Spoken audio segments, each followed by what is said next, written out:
श्रीमन्नारायण नारायण हरि हरि ओम। ये बालक महाभागवत वाला होगा, इसमें कोई संदेह नहीं। तब युधिष्ठिर ने पूछा, हे ब्राह्मणों, ये बालक हमारे वंश की पवित्र कीर्ति का अनुकरण करेगा या नहीं? ब्राह्मणों ने कहा, राजन, आपका पौत्र महाराज मनु के पुत्र इक्ष्वाकु जैसे प्रजा का पालन करने वाला और दशरथ के पुत्र राम के समान सत्य प्रतिज्ञा वाला ब्राह्मणों का भक्त होगा। हे राजन, तुम्हारा ये कुल दीपक शिवी जैसा दानेश्वरी और क्षण में आए हुए का रक्षण करेगा। भरत के समान यशस्वी और सहस्त्रा अर्जुन के समान धनुर्धारी होगा। अग्नि के समान तेजस्वी होगा।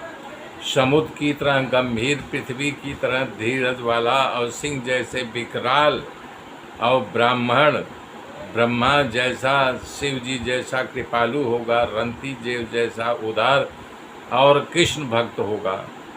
परंतु एक ब्राह्मण ने कहा, हे राजन, सब तो ठीक है, लेकिन एक अमंगलकारी है। बोले, क्या? बोले, तक्षकादात्मनो मृत्युम द्विजपुत्रोपसर्जिरात्। कह रहे हैं कि एक ब्राह्मण बालक के श्राप से इसे तक्षक नाग डसेगा और इसकी मृत्यु हो जाएगी। सर्पदंश से इसकी मृत्यु है। और बता रहे हैं कि सुखदेव जी कथा कहेंगे, ये सुनेगा। तब बहुत दिन बीत गया। इनको यज्ञ करने की इच्छा हुई तो भगवान को बुलाए। बोले, भगवान, मैं प्रजा के कर से यज्ञ नहीं करना चाहता हूँ। तब भगवान ने कहा कि आप उत्तर दिशा में चले जाओ। मरुद द्वारा छोड़ा गया बहुत सारा धन वहाँ पड़ा हुआ है।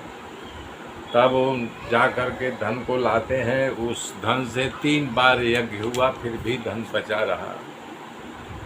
विदुर जी तीर्थ यात्रा करके मैत्रेय ऋषि के पास आए। आत्मज्ञान प्राप्त करके हस्तिनापुर आए।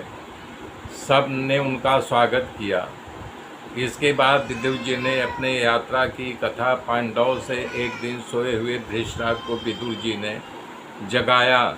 धृतराष्ट्र समझ गए कि मुझसे कुछ एकांत में कहना चाह रहा है। तो बोले, बताओ, आप इस बूढ़े जर्जर शरीर से कौन सा अपना व्यक्त करना चाहते हो? इनके दिए हुए टुकड़े पर पल रहे हो। 100 पुत्र का विनाश हो गया, तभी तक आपको संतोष नहीं है। चाणक्य ने अपने नीति में कहा है, बबुल बन कर शोभा नहीं देता। एक चंदन का छोड़ ही बहुत ज़्यादा है, जो पूरे जंगल को महका देता है। शिव जी ने सुपुत्र की प्रशंसा करते हुए पार्वती जी से कह रहे हैं, सो कुल धन्य उमा सुनु जगत पूज्य सुपुनीत, और श्री रघुबीर परायण जहि नर उपज विनीत। एक पुत्र ही जो है सब कुछ कर देता है। तब धृतराष्ट्र विलाप करने लगते हैं। तो उन्होंने बताया, तुम भीम को मारने का कम प्रयास किया था।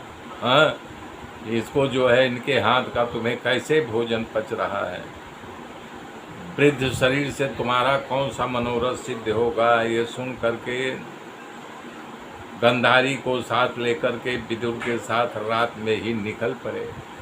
मेरे मित्रों, मेरे साथ बने रहिए। आगे की गाथा फिर कर जोड़ूंगा। तब तक के लिए जय श्री राम, जय श्री राम, जय श्री राम।